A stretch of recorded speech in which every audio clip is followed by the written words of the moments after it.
ॐ आप्यायन्तु ममाङ्गानि वाक्प्राणश्चक्षुश्रोत्रम् अधो बलमिन्द्रियाणि च सर्वाणि सर्वं ब्रह्मोपनिषदम्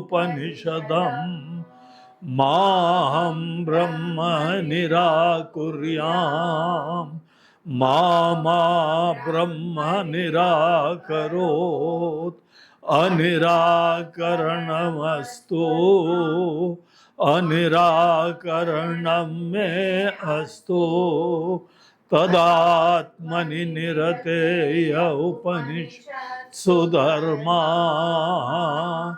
ते मयि सन्तु ओम शांति शांति।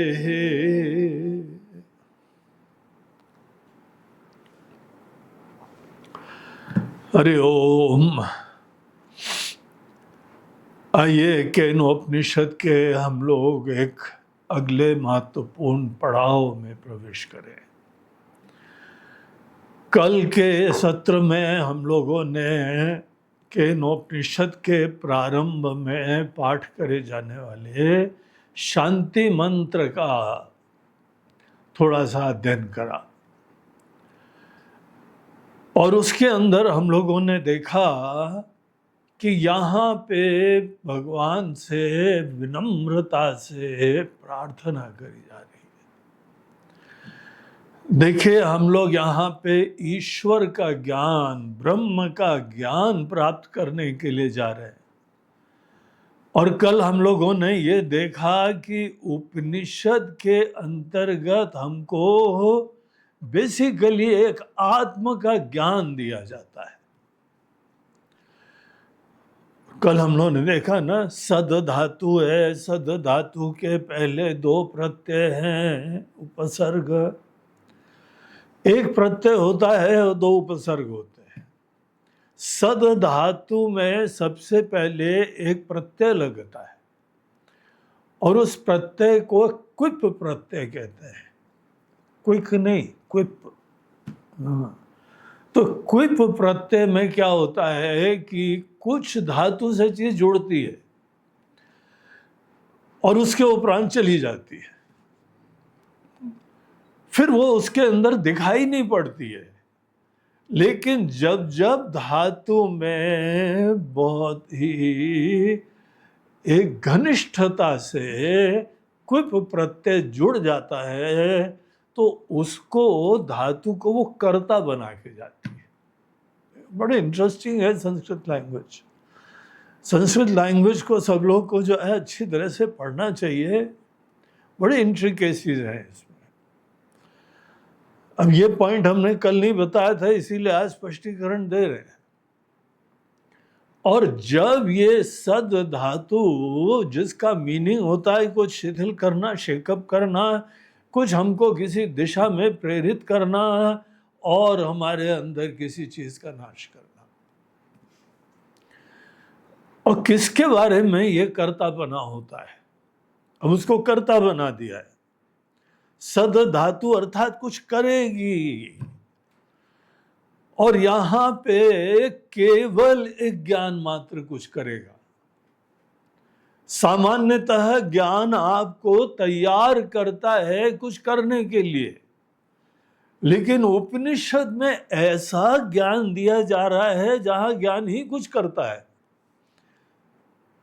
क्यों करता है? क्योंकि क्विप प्रत्यय ने उसको कर्ता ही बना दिया है।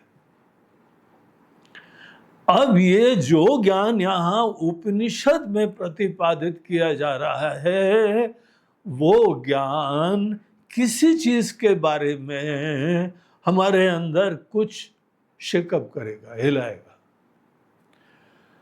कुछ हमारे अंदर गति देगा, प्रेरणा देगा, किसी दिशा में बढ़ने की उत्कंठा उत्पन्न होगी।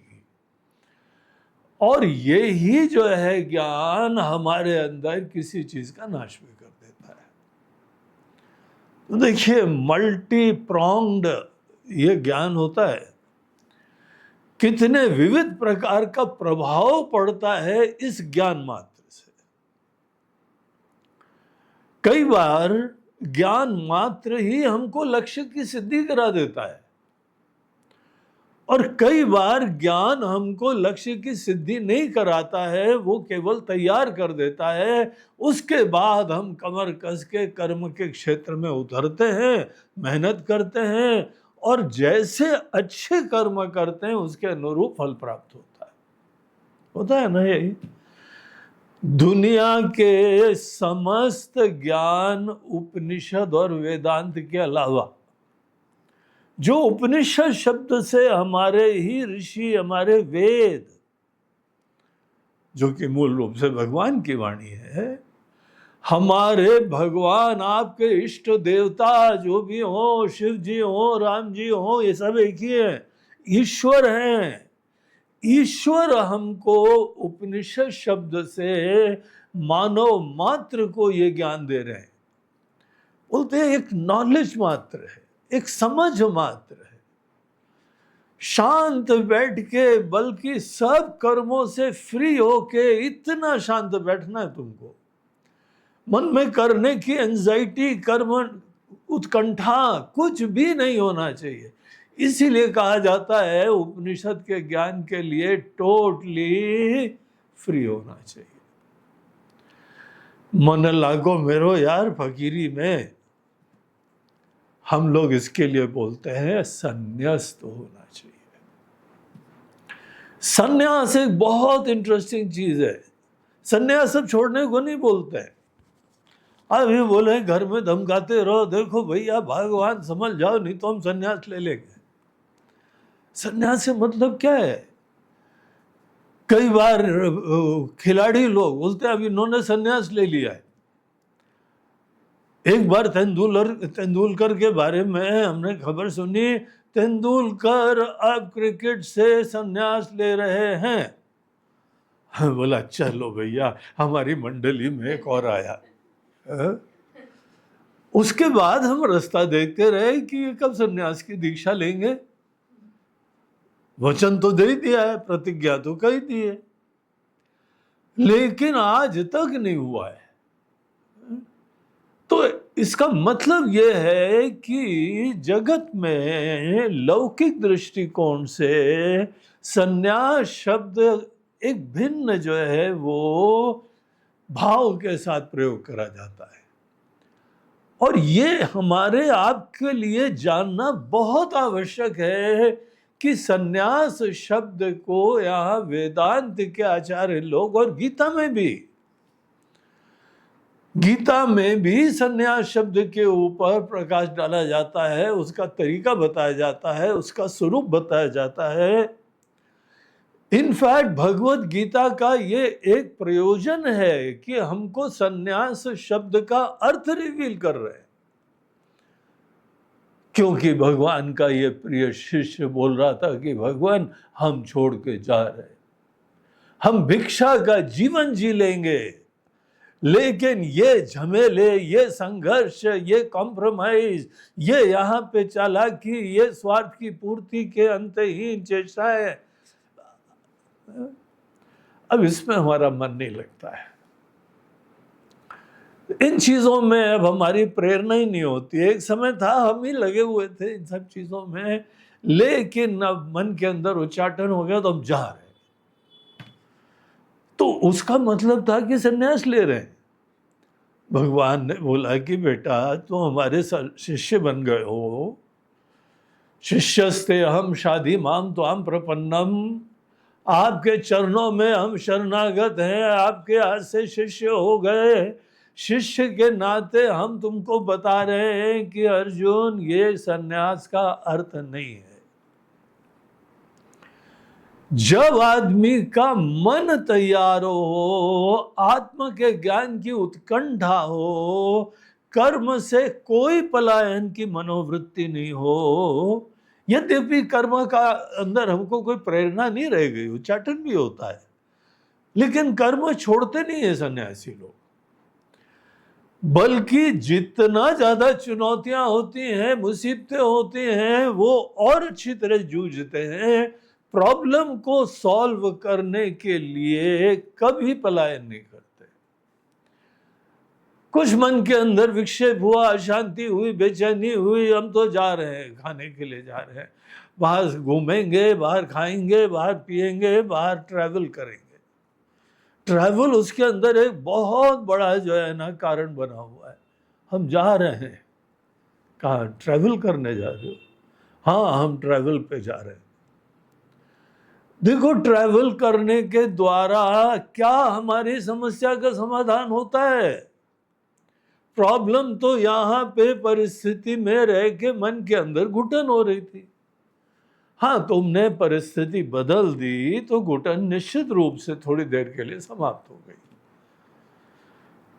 लेकिन आओ घूम फिर के वापस, वही घर, वही जिम्मेदारी, वही बीबी, वही बच्चे, वही सास, वही ससुर, सब वही के वही मिलने वाले थे। और वही बॉस से भाग रहे थे। कहाँ जाओगे बेटा? घूमने के लिए जो है ना जुगाड़ भी बॉस के सेवा से ही होता है ना। तो ये बंद करो, फेस करो प्रॉब्लम। सन्यासी आदमी कभी किसी से पलायन नहीं करता है। इनफैक्ट एक गठान अंदर आ गई, समझ में नहीं आ रहा है, वो सब चीजें किनारे करके इस ज्ञान के लिए अपने आप को समर्पित करता है। तो यहां पे जो व्यक्ति है ना, जो प्रार्थना कर रहा है, जो शांति मंत्र पढ़ रहा है, उसके मन में कोई दुनिया की प्रार्थना नहीं है। देखिए, very interesting, very important point है नोट करने का। आप लोग देखेंगे कि हर व्यक्ति की प्रार्थना कोई ना कोई संसारी परिस्थिति के लिए हो रही है। अगर आज आपकी भी प्रार्थना कोई ना कोई संसारी परिस्थिति के लिए हो रही है, then sorry, you are not yet ready. You are not Mr. Ready. You are Mr. Iyer. हमको रेडी होना पड़ेगा इस ज्ञान के लिए। आप बाहर की प्रार्थनाएं बंद करो। बहुत सारे इश्यूज हैं आपके अंदर जानने के लिए, इसीलिए बाहर की प्रार्थना खत्म होनी चाहिए। बलवान हो, अपने मन को सक्षम बनाओ, मन को चिंतन के लिए समर्थ बनाओ, सूक्ष्म बनाओ, विचारशील बनो। और उसके उपरांत हमारे अंदर अनेकों गठाने हैं, ग्रंथियां हैं, कॉम्प्लेक्सेस हैं, बेचैनी है, छोटापना है, अपूर्णता है, नश्वरता है, ये हमारे अंदर ही है ना। और यहां एक गुड न्यूज भगवान बताते हैं कि ये कोई चीजें सही नहीं है, ये काल्पनिक है। तुम्हारा छोटापना, तुम्हारी अपूर्णता, तुम्हारा जन्म मरण, अभी बर्थडे मनाई है तुमने, हमारा हैप्पी बर्थडे था, यार कोई बर्थडे नहीं होता है, पता है तुमको? आत्मा अजन्मा होती है। Can you ever imagine that? इतना ज्यादा बाहर की कंडीशनिंग हो गई है कि हम अपने आप को जन्म मरणवान नहीं समझते। देखिए, आप यहां अपना जन्मदिन मनाए, उसमें इश्यू नहीं होता है, क्योंकि आपकी अभिव्यक्ति दुनिया में इसी दिन कुछ हुई थी। अभिव्यक्ति का सेलिब्रेशन करना प्रॉब्लम नहीं है, लेकिन जो अभिव्यक्त हुआ है उसके क्या अस्तित्व का शुभारंभ हुआ है क्या? आपका एग्जिस्टेंस क्या जन्मदिन के दिन प्रारंभ हुआ था क्या? ऐसा नहीं है, ये झूठ है, ये सुपरफिशियल ज्ञान है, भ्रामक परसेप्शन है। और इन चीजों के बारे में ही हमको उपनिषद में कुछ ज्ञान देते हैं।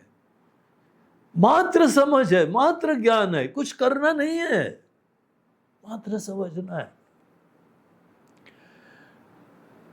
देखिए, यहां पे वेदांत के अंदर कुछ ज्ञान का स्वरूप अलग होता है। और कई बार ज्ञान में प्रवेश करने से पहले उन चीजों की चर्चा करी जाती है।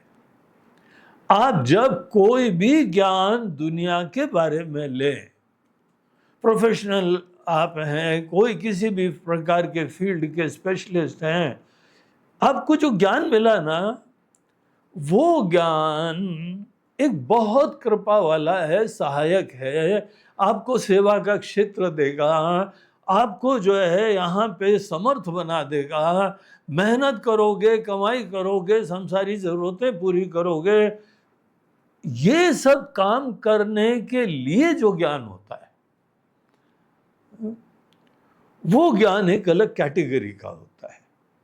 उस ज्ञान मात्र में फुलफिलमेंट नहीं होता है। हाँ, ज्ञान में सेलिब्रेशन हो जाता है, कॉन्वोकेशन होता है, अपनी टोपी उछाली जाती है और फिर पिक्चर ली जाती है, बड़ी खुशियां होती हैं, पार्टी वार्टी होती है? आप ग्रेजुएट हो गए, आप पोस्ट ग्रेजुएट हो गए, आप डॉक्टरेट आपने प्राप्त कर लिया, एक किसी फील्ड में आप सुपर स्पेशलिस्ट बन गए। तो ये सुपर स्पेशलिस्ट बनना ये क्या है? एक फील्ड में आप सेवा के लिए समर्थ हो गए और अब आपके जीवन में कल्याण सेवा से होगा, कर्म से होगा। ज्ञान ने तो आपको केवल जो है ना उसके लिए प्रेरित करा है, इंस्पायर करा है, तैयार करा है। हम लोग नॉर्मली अपने स्कूल कॉलेज में जितना ज्ञान प्राप्त करते हैं वो सब ज्ञान इस कैटेगरी में आता है जिसको बोलते हैं कि यह चोदक ज्ञान, प्रेरक ज्ञान, इंस्पायर करता है, मोटिवेट करता है। और धीमे धीमे यही मन में आदत पड़ जाती है कि सभी ज्ञान जो है ना मोटिवेट करते होंगे, सभी ज्ञान हमको बाद में कर्म करवाते होंगे, सभी ज्ञान के बाद, समझने के बाद कमर कस के हमको यहाँ पे खून पसीना बहाना होगा, तब जाके फल की प्राप्ति होगी। इसी चीज को यहाँ बताने के लिए उपनिषद में ज्ञान का स्वरूप ही अलग बताया जाता है। इस ज्ञान को बताते हैं ये मात्र एक रिवीलर है, प्रतिपादक है, किसी फैक्ट का रेवलेशन करता है। यहां पे कोई आपको प्रेरणा नहीं जाएगी, बल्कि उपनिषद के ज्ञान के लिए कर्म के क्षेत्र से फ्री होके आना पड़ता है। आपने तो देख लिया दुनिया, आप समर्थ हैं, आप कोई भी कर्म के क्षेत्र में अपने आप को डिवोट करके जो भी आपकी प्रकृति के अनुरूप हो, आपने खूब मेहनत करी है और यहाँ पे अच्छा घर बार, धन दौलत, गाड़ी घोड़ा, सब अनेकों चीजें आपने मेहनत से कमा लिए। आपने कर्म को देख लिया, कितना कमा लिया, उसके उपरांत भी आज सीकर के शिखर बने हुए। आज भी आज मन के अंदर किसी न किसी चीज की तलाश जारी है, बेचैनी होती, डर होता है, असुरक्षा होती है। ये सब दाल रोटी तो हो गई, घर बार हो गया, सर के ऊपर छत हो गई, छत ही है कि महल है वो आप देखो, जो भी है, मगर है तो छत ही ना। इतना सब आपने कर लिया जीवन में, लेकिन विडंबना ये है बाहर के ज्ञान से आदमी कभी भी पूर्णता प्राप्त नहीं करता है। मन शांत नहीं होता है, मुक्त नहीं होता है, न बेचैनियों से मुक्त होता है, न अनेकों आकांक्षाओं से मुक्त होता है, न ही विकारों से मुक्त होता है। इस सच्चाई को देखो, आप ये सच्चाई को देखोगे तो उपनिषद के स्टूडेंट बनने लगोगे। केवल ये सब सच्चाई देखने के द्वारा हम पात्र बनते हैं। तो एक और भी ज्ञान है और वो भगवान ने ही अपने श्रीमुख से दिया हुआ है और हम लोग के वेदों में दिया हुआ है। जब दुनिया को उठने बैठने की अकल नहीं थी, तब यहाँ पे उपनिषदों का ज्ञान अपने देश में चलता था। ऐसी दिव्य यहाँ पे संस्कृति है, इतना दिव्य ज्ञान है, एक ज्ञान मात्र आपको सब झमेलों से मुक्त कर देगा। तो उपनिषद के ज्ञान में जो यहाँ पे विशिष्टता होती है वो कर्म में प्रेरणा नहीं होती, बल्कि कर्म से फ्री होके आते, रिलैक्स। जो अगर जितने लोग सुन रहे हैं ना, अगर कर्म से आप टोटली मुक्त हैं, समर्थ भी हैं, जो करना कर सकते हैं, लेकिन अब आपके मन के अंदर बाहर के संसारी चीजों को करने की अब आकांक्षा, प्रेरणा नहीं रही है। वेलकम टू उपनिषद। तब आप तैयार हो गए। यहां का सब्जेक्ट मैटर केवल आत्मा का ज्ञान है, और आत्मा ऐसी चीज होती है जो हम सबको पता है। मैं के बारे में परिचय है ना, आप तो अपना खुद जाके परिचय किसी को देते हो, I am so and so, हमारा ये जो है नाम है, ये कर्म है, ये उम्र है, ये हमारा देश है, धर्म है, आप परिचय देते हो ना। तो मैं ऐसी चीज होती है जो पहले से ही रिवील होती रहती, हमारे जीवन का आधार होती है, व्यवहार का आधार होती है, सपनों का आधार होती है, सब चीजों का आधार मैं का ज्ञान होता है। लेकिन हमारे अंदर जो मैं का ज्ञान हो रहा है ना, आप देखिए उसमें कुछ कसर है, कुछ गड़बड़ है। जो भी हम अपने आप को समझते हैं वो थोड़े दिन में बदल जाता है। एक दिन आप अपने आप को छोटा बच्चा समझ रहे थे ना, उसके उपरांत जो है आप बदल गए, आप जवान हो गए। अब आपका ये परिचय कि आप एक छोटे बच्चे हैं ये खत्म हो गया, जवान हो गए। उसके बाद हम जो है पढ़े लिख के बड़े शिक्षित व्यक्ति, प्रोफेशनल व्यक्ति बन गए, फिर से हमारा परिचय बदल गया। शुरुआत में कुछ गरीबी थी, कुछ कसर थी, कमियां थी, फिर उसके बाद आपने खूब मेहनत करी, संपन्न हो गए, फिर परिचय बदल गया। देखिए मैं तो कांस्टेंट है, लेकिन बदल रहा है। इसमें कोई कांस्टेंट जो है, एक सूत्र नहीं दिखाई पड़ रहा है। जिस चीज को थोड़े दिन पकड़ो फिर बदल जाता है। तो यहां पे इसीलिए एक बहुत इंपॉर्टेंट जिज्ञासा का विषय है कि ऐसी कौन सी चीज है हमारे बारे में जो बदलती नहीं है। वो उपनिषद के ज्ञान का विषय है। तो उपनिषद का जो सब्जेक्ट मैटर है, जो विषय है, वो इस प्रकार से केवल आत्मा का ज्ञान है। और इसका अधिकारी, जैसे हम लोगों ने देखा था, जिस व्यक्ति के मन के अंदर मैं को जानने की बहुत तीव्र उत्कंठा हो जाए, हमको रियलाइज होता है यार क्या मजाक है, अपने आप बारे में नहीं जानते हैं और दुनिया भर के ज्ञान का अभिमान रखते हैं। हम ये जानते हैं, वो जानते हैं, व्हाट ए जोक।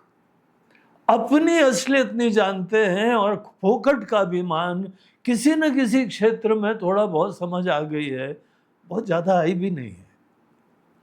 हमसे 1000 गुना ज्यादा बड़े बड़े प्रोफेशनल्स हमारे फील्ड में होते हैं, तो भी अपने अंदर ये अभिमान रहता है कि हम बड़े समझदार हैं, बड़े ज्ञानी हैं। कितना सतही है ना, खोखला लगता है।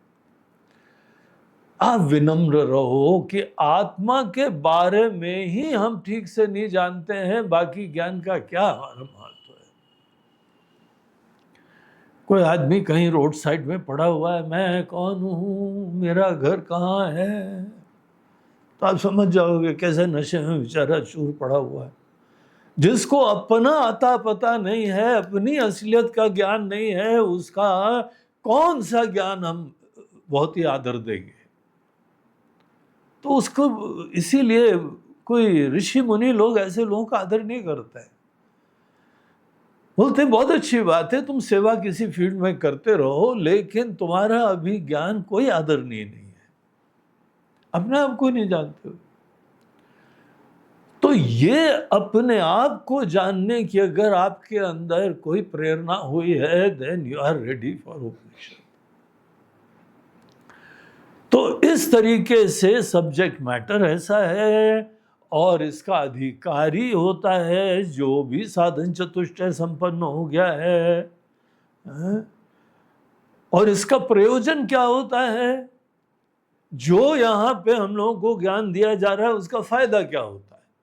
अरे अपना परिचय मिल जाना, अपने बारे में नोशंस खत्म हो जाना, अपनी डेप्थ को रियलाइज कर लेना, अपनी असलियत को रियलाइज कर लेना।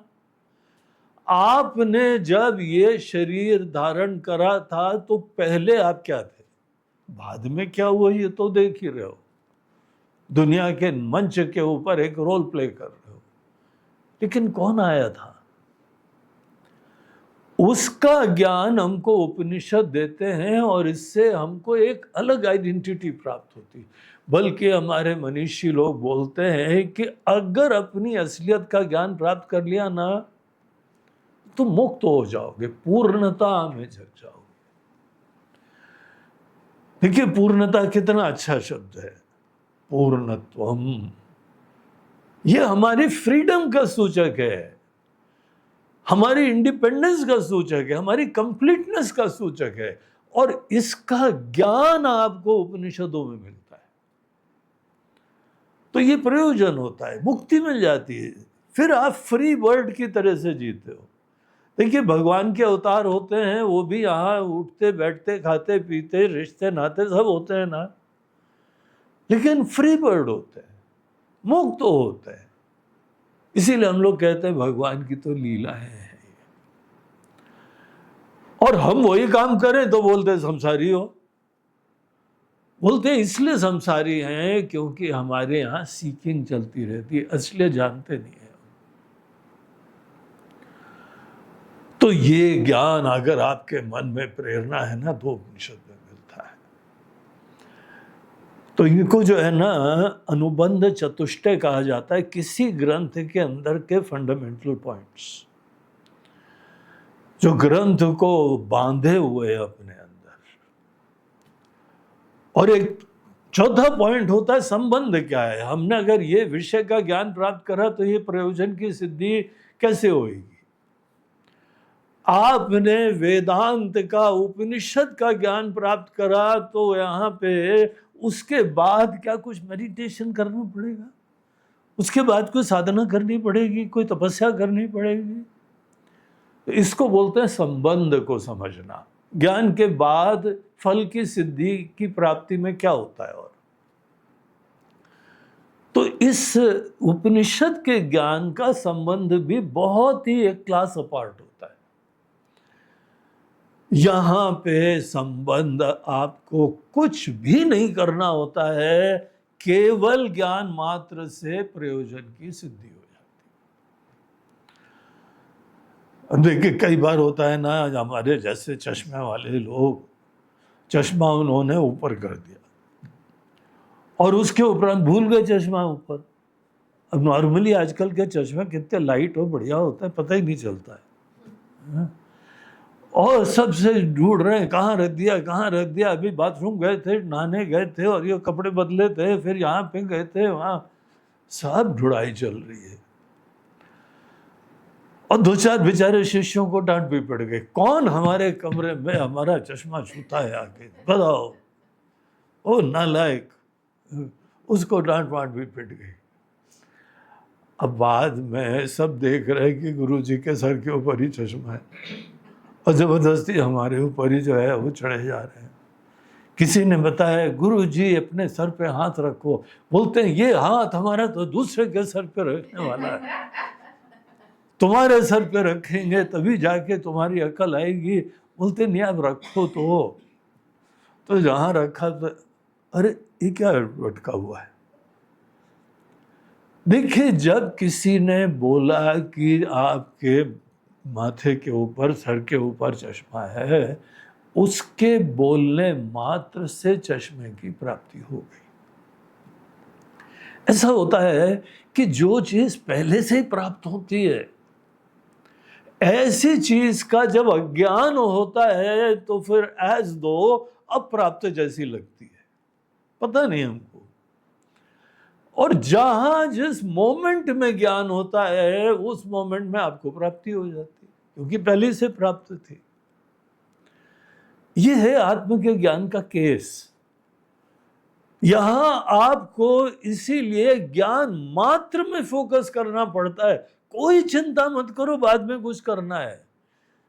आप ये समझ लो, ज्ञान की प्राप्ति के बाद जो लोग भी कुछ तपस्या, अनुष्ठान, जप, ध्यान, अब महाराज जी हम साधना कर रहे हैं, क्या साधना करते हो? अब हम अपने कमरे में कुटिया में बैठ के वहां पे ये मोटा सा माला है ना, वो बैठ के जपते हैं।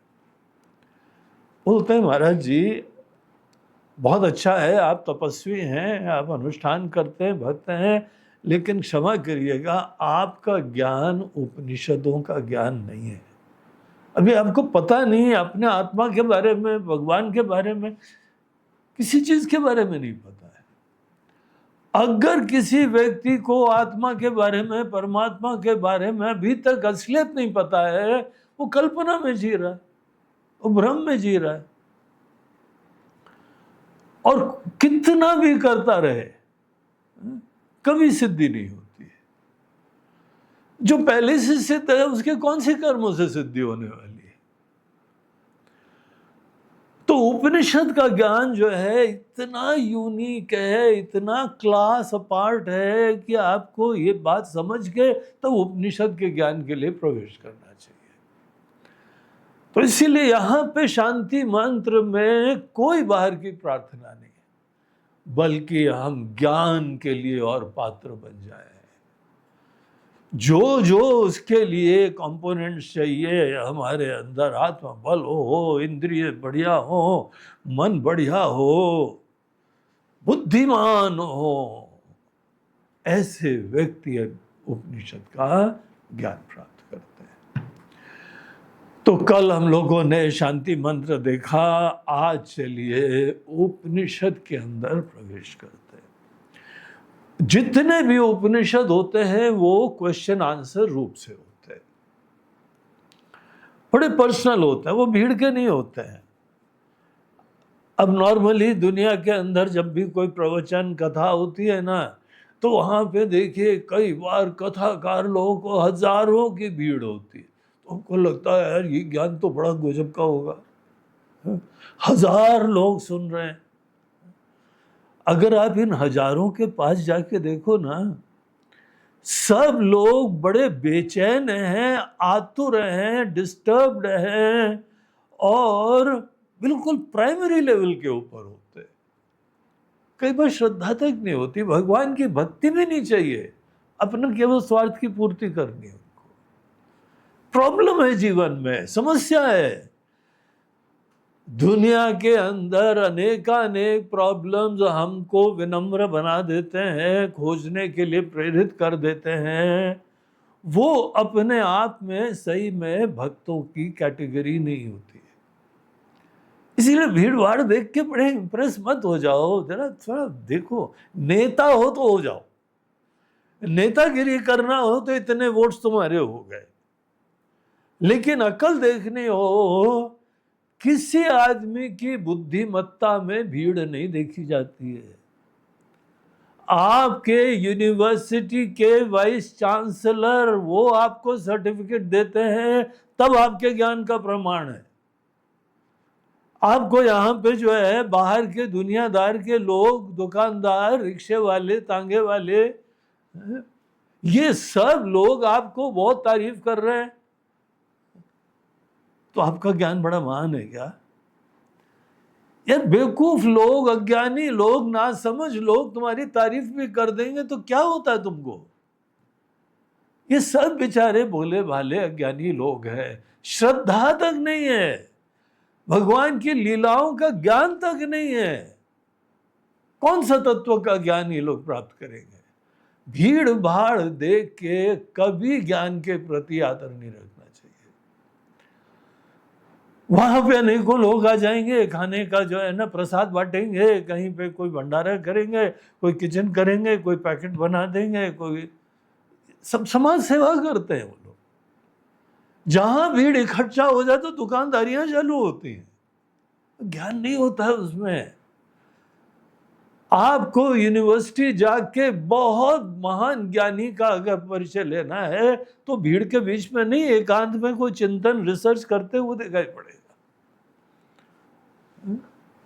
तो जितना महान ज्ञान होता है उतने व्यक्ति एकांत में अपने अंदर चिंतन मनन में लगे हुए दिखाई पड़ते हैं।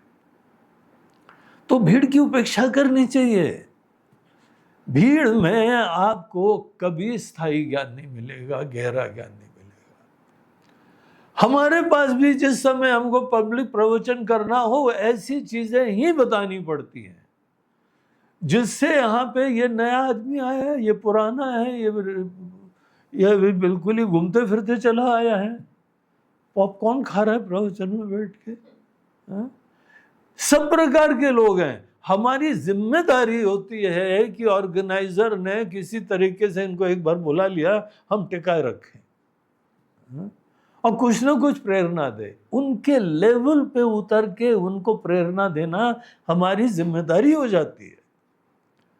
कुछ महान ज्ञान, कुछ सूक्ष्म ज्ञान हम दे ही नहीं सकते, हमारी मजबूरी होती है। अगर कोई व्यक्तिगत 1-to-1 चर्चा करता है तो उसके हिसाब से हम उसको गहराई से बात बता पाते हैं। इसीलिए जब भी कोई गहराई से सूक्ष्म चर्चाएं करनी हो, सदैव 1-to-1 करने की कोशिश करनी चाहिए। और ऐसे गुरुजी को मत ढूंढो जिनके दर्शन भी दुर्लभ होते हैं। हमारा ईगो तो बड़ा फुलफिल होता है, हमारे गुरुजी देखो कितने महान है, हमारे गुरुजी यहाँ पे पूरी 10,000 की भीड़ में दर्शन देते हैं। आके गुरुजी पूछ लेते कितने आए, अभी कम है, अभी थोड़ी देर और रुको, बैठने दो थोड़ी देर। तुम जबरदस्ती ईगो फुलफिलमेंट कर रहे हो। गुरुजी बड़े प्रसिद्ध हैं, तुमको प्रसिद्धि देखनी है, भीड़ देखनी है, तो तुमको पॉलिटिकल पार्टी ज्वाइन करनी चाहिए, वहां भीड़ दिखाई पड़ेगी। देखिए वहां ये उपनिषद का ज्ञान नहीं चलेगा। उपनिषद का ज्ञान आपको ऐसे ही गुरु के पास जाना पड़ता है जहां पे आप 1-to-1 चर्चा कर सकते हैं। और ये नहीं है 1-to-1 चर्चा करने के लिए बस जाके गुरुजी आपके दर्शन करने हैं, बोलते हैं करो, क्या करोगे? हमारा दर्शन तुमको क्या दिखाई पड़ रहा है? बोलते हैं हाँ आप देखिए ध्यान मुद्रा में पद्मासन में बैठे हुए हैं, आपका सौम्य रूप दिखाई पड़ रहा है। गुरुजी बोलते हैं बांगड़ू, ये हम नहीं है जिसको बोल रहे हो आपका दर्शन करें। ये दर्शन कर रहे हो क्या हमारा? हमारा ज्ञान देखो, हमारे मन की गहराई में देखो, यहाँ आत्मा के बारे में समझ देखो। आत्मा मतलब वो हम है, ये हम है ही नहीं, ये तो चोला है, तुम्हारा भी है हमारा भी है। और हम सबका चोला बड़ा महत्वपूर्ण है, माता पिता की कृपा से मिला है और मैक्सिमम 100 साल के लिए मिलता है, उसके बाद छोड़ के जाना ही है। या तो हंसते हुए जाओ या रोते हुए जाओ, बस वही चॉइस है, छोड़ के जाना ही जाना है। तो ये यहाँ पे हमारा दर्शन मतलब क्या हुआ? तो ऐसे शिष्य नहीं चाहिए जो हमारे दर्शन के लिए आते हैं। बोलता है हमको अंधेरे में बैठना पड़ेगा, लगता है हम अपना रूप ही नहीं दिखाएंगे, फिर दर्शन करो। हमारे ज्ञान की प्राप्ति करो, जो हम मैं के बारे में रिवील कर रहे हैं वो प्राप्त करो। देखिए उपनिषद का ज्ञान ऐसा होता है जहां पे आपको 1-to-1 ही चलना चाहिए, इधर उधर गुरुओं के पास मत भटको। अच्छे जो शास्त्र के जानने वाले प्रामाणिक लोग हैं उनके पास ज्ञान प्राप्त करो जाके। और आपको पता है एक सच्चाई, कटु सत्य है, हम लोगों के परंपरा में भगवान आदि शंकराचार्य थे, इतने बड़े अद्वैत के ज्ञाता थे, शिक्षक थे, गुरु थे वो। हम लोग आज भी प्रार्थना करते हैं कि ये हमारा जो ज्ञान का परंपरा है, ट्रेडिशन है, साक्षात शिव जी से प्रारंभ हुआ है और शंकराचार्य जैसे महान आचार्य लोग इसके मध्य में थे और हमारे गुरुदेव तक वही ज्ञान की परंपरा चली आ रही है। शंकराचार्य जी का जीवन, उनके ग्रंथ, उनकी भाष्य, उनके स्तोत्र, उनकी रचनाएं, उनके सेवाएं आज तक प्रसिद्ध है और जो भी सन्यासी लोग हैं सब उसका अध्ययन करते हैं। आत्म के ज्ञान की प्राप्ति करनी हो तो जो भी उपनिषद है, वेदांत के ग्रंथ, 3 चीजें होती हैं, उपनिषद, गीता और ब्रह्मसूत्र। ये वेदांत के 3 फंडामेंटल ग्रंथ होते हैं जो हमको सदैव गुरु के मुख से सुनने चाहिए, तब जाके समझ में आते हैं। उन्होंने इतनी अद्भुत भाष्य लिखी हुई है कि हम आपको आज ये सब बता रहे हैं ना, ये भी भाष्य के ही अनेकों पॉइंट्स बता रहे हैं। अद्भुत है, बार बार उनको प्रणाम करने की इच्छा होती है। लेकिन वो जो आदि शंकराचार्य जी थे, इसीलिए आदि शंकराचार्य बोलते हैं जो पहले वाले। उसके बाद अनेकों शंकराचार्य हुए जो कि ज्ञान के ट्रेडिशन को, परंपरा को तो बनाए हुए हैं, लेकिन ज्ञान वैसा क्यों नहीं दे रहे कोई। आज अनेकानेक शंकराचार्य जी के पद के ऊपर लोग बैठे हुए हैं, हम तो उनके निकट गए। हम जिस समय कॉलेज में थे, हमको शंकराचार्य जी के श्रीमुख से ही मंत्र दीक्षा प्राप्त हुई है। उन्होंने हमारे सर पे हाथ रखा, मार्गदर्शन दिया। और जब हम वेदांत पढ़ा के आए, फिर हमने सोचा कि सीधे शंकराचार्य जी के पास चलो। उन्होंने हमारा गाइडेंस करा है, उनका आशीर्वाद फलित हो रहा है। देखो, हमको वेदांत पढ़ने का भी मौका मिल गया। हम उनके पास गए, बोला गुरु जी, उनको महाराज जी बोलते थे, महाराज श्री। महाराज श्री, अब आपके चरणों में आ गए, सब छोड़ छाड़ के। तो बोलते बहुत बढ़िया, अब हमारा भी जो है वो परिवार हिंदू धर्म, ब्राह्मण इस टाइप से थे। बोलते हैं ऐसे ही ब्राह्मण को करना चाहिए। लेकिन हमने बोला महाराज जी, अब हमारी एक प्रार्थना है। कुछ वेदांत के और सूक्ष्म ग्रंथ होते हैं जो कि कोई महान ज्ञानी से जानने चाहिए। हम इसलिए आपके चरणों में आए हैं। बाकी अनेकों उपनिषद, अनेक गीता पूरी, ब्रह्मसूत्र के चतुसूत्री, ये सब हम लोगों ने पढ़ी, खूब मन से पढ़ी। लेकिन आगे के हमको ग्रंथ पढ़ने हैं। तब उन्होंने बताया कि देखो बेटा, तुम्हारे मन के अंदर इच्छा तो है, लेकिन हमारी पता स्थिति क्या है।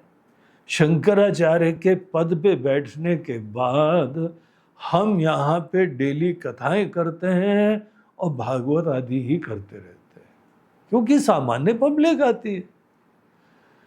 इतनी श्रद्धा से हमारा इस समय काम यह है, हिंदू धर्म की आस्था बनी रहे, इसकी ज्योत जलती रहे।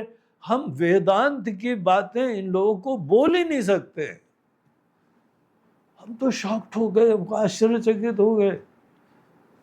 साक्षात शंकराचार्य जी, 2 पीठ के मठाधिपति, उन्होंने बोला कि हम वेदांत का, हमारे पास तुमको अध्ययन करने का मौका ही नहीं मिलेगा। और उसके बाद हम अनेकों शंकराचार्य जी के पास गए, सब कथा सुनाते हैं। हाँ, धर्माचरण करते रहो, पूजन पाठ करो, और ये जो है वो फलाने 5 देवताओं की पूजन करा करो, गौ पूजन करा करो, गौ सेवा करा करो, और बाद में धर्म की जय हो, धर्म का नाश हो, प्राणियों में सद्भावना हो, ये प्रेरणा देते हैं, अच्छी अच्छी प्रेरणा देते हैं।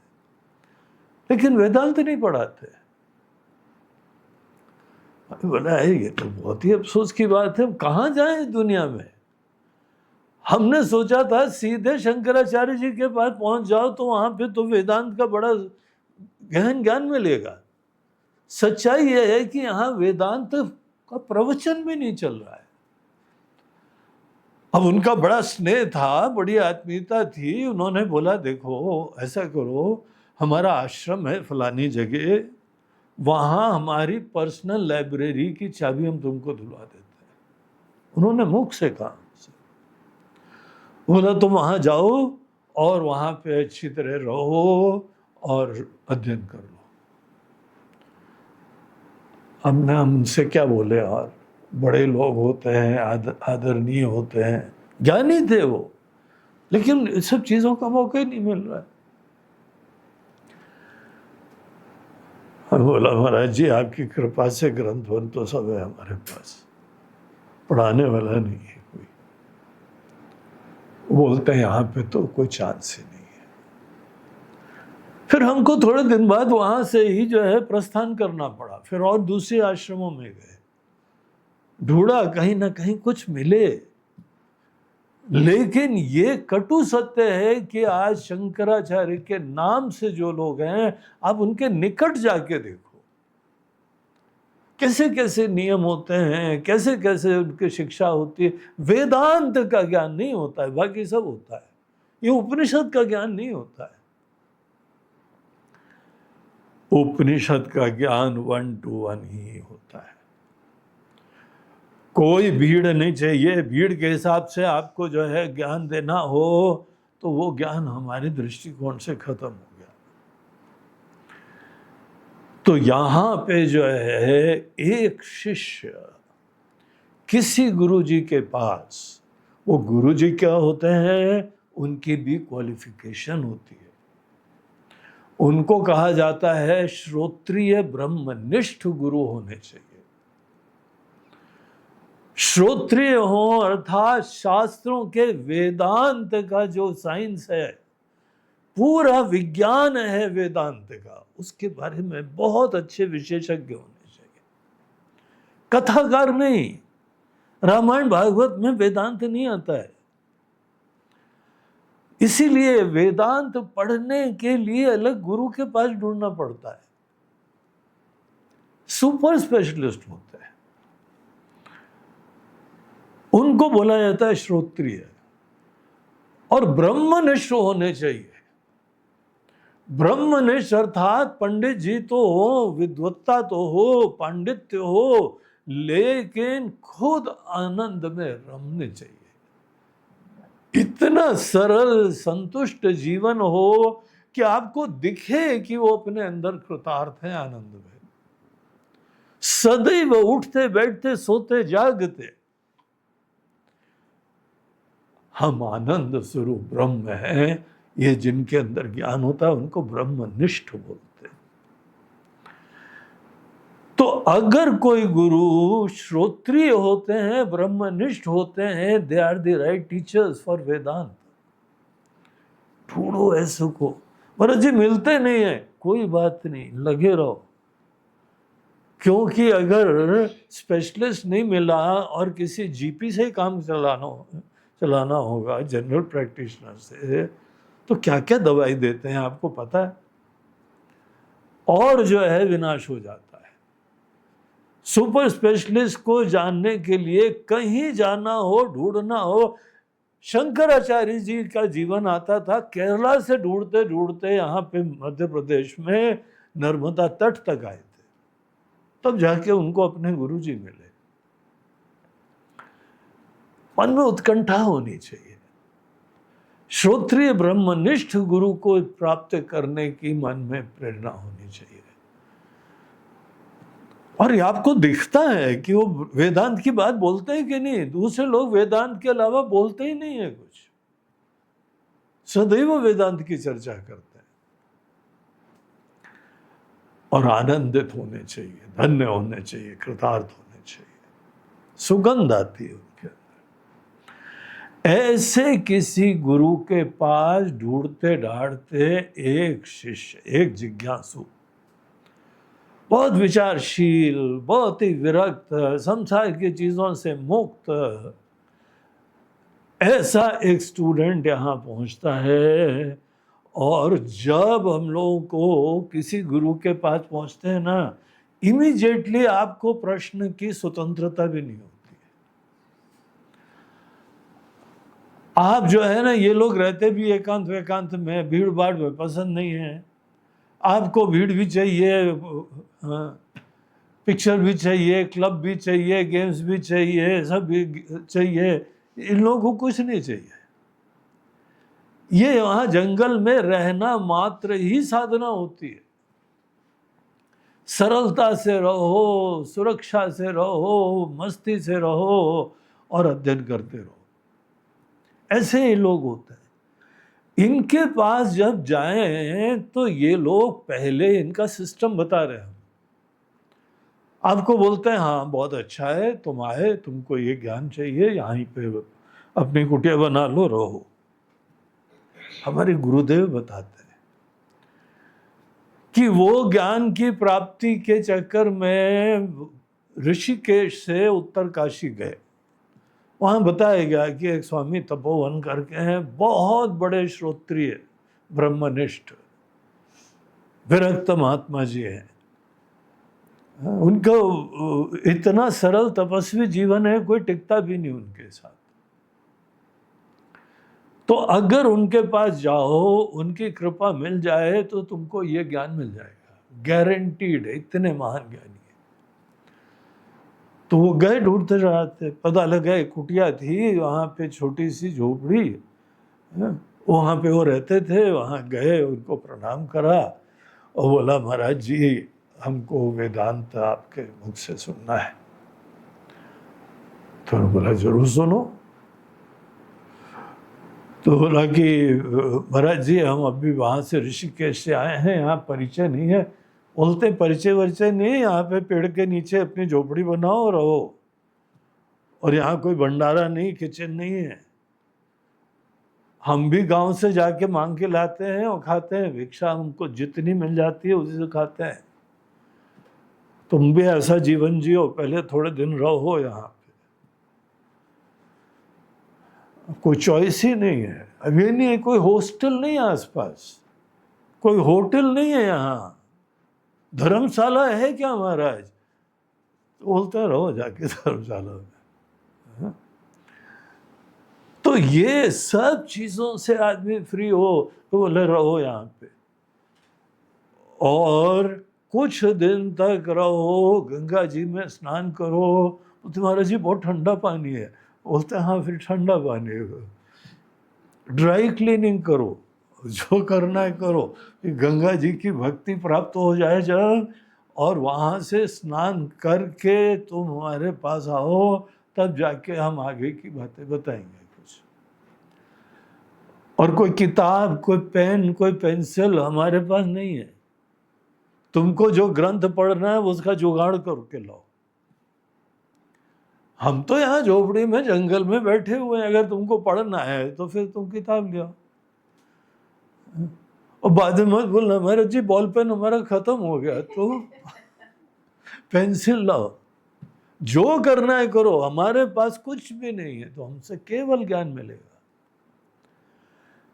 तो थोड़े दिन रहो। तो बोलते हैं हम रहे कुछ समय, पहले एक्लिमेटाइज करा उस वातावरण में, उस कठिन वातावरण में रहने के लिए शरीर मन सबको तैयार करा, और फिर किताब विताब जुगाड़ करके फिर वहाँ पे पेन वैन लेके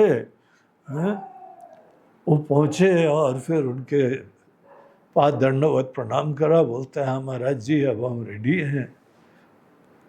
तो उन्होंने देखा बोला नहीं अभी हम रेडी नहीं है तुमको देख के, थोड़े दिन और रहो।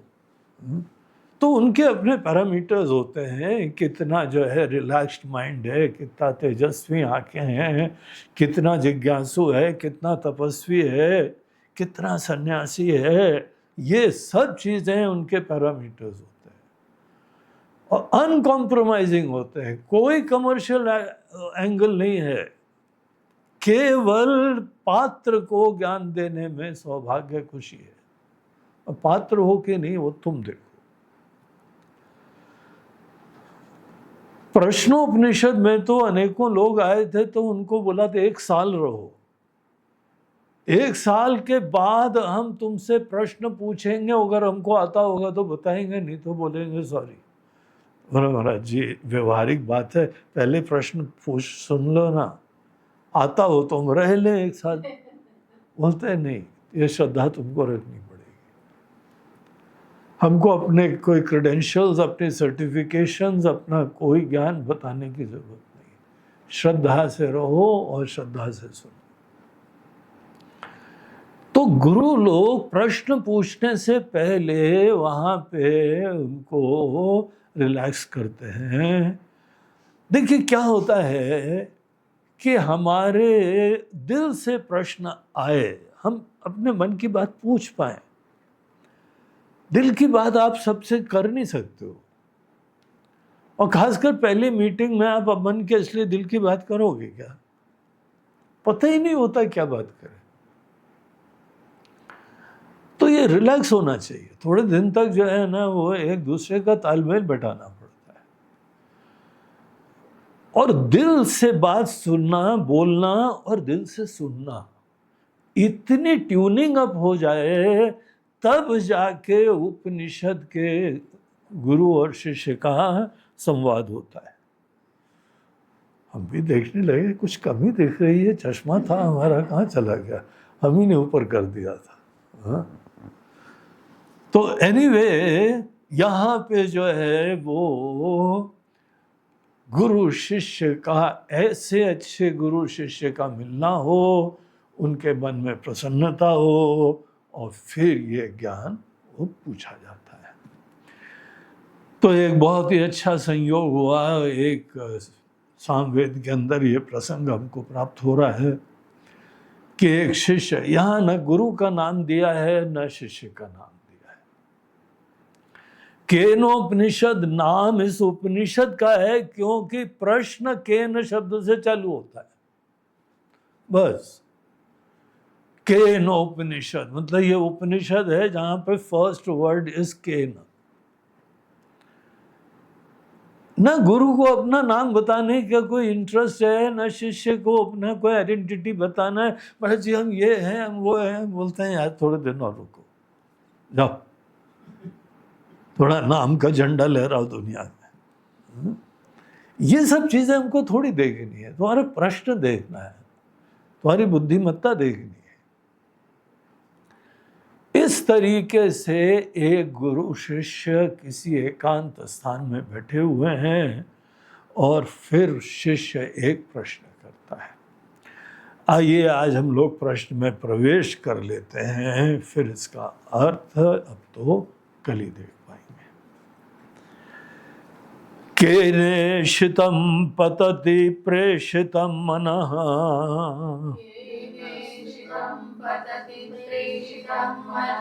केन प्राणः प्रथमः प्रैतियुक्तः,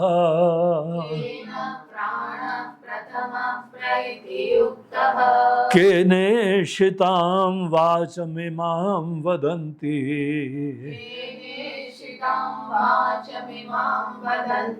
चक्षुश्रोत्रं कौ देवो युनक्ति,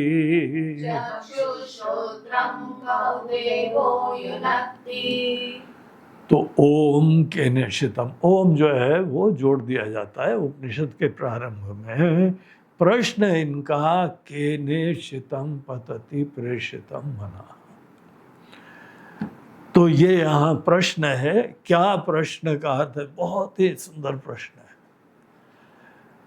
गुरु के वचन सुनने से पहले प्रश्न का रहस्य और गंभीरता जानना, ये ज्यादा महत्वपूर्ण होता है। आपको बाकी समझ में आने लगेगा अगर प्रश्न की गंभीरता, गहराई आपको यहाँ पे पहले दिखाई पड़ी तो क्या है यहाँ पे? तो वो जो है हम लोग कल से उसके अर्थ का चिंतन प्रारंभ करेंगे। ओम नमः पार्वती पते हर हर महादेव। आज का ये प्रवचन प्रायोजित किया जा रहा है इंदौर के श्री विनोद कुमार अरोरा जी के द्वारा। विनोद कुमार अरोरा जी की धर्म पत्नी अर्धांगिनी, उनका रजनी अरोरा उनका नाम था क्योंकि अब उन अस्तित्व नहीं है, शरीर उनका छूट गया है, दिवंगत हो गई, इस दुनिया से चली गई। और आज के दिन उनकी पुण्यतिथि थी। पुण्यतिथि अर्थात जिस दिन उनका देहावसान हुआ है।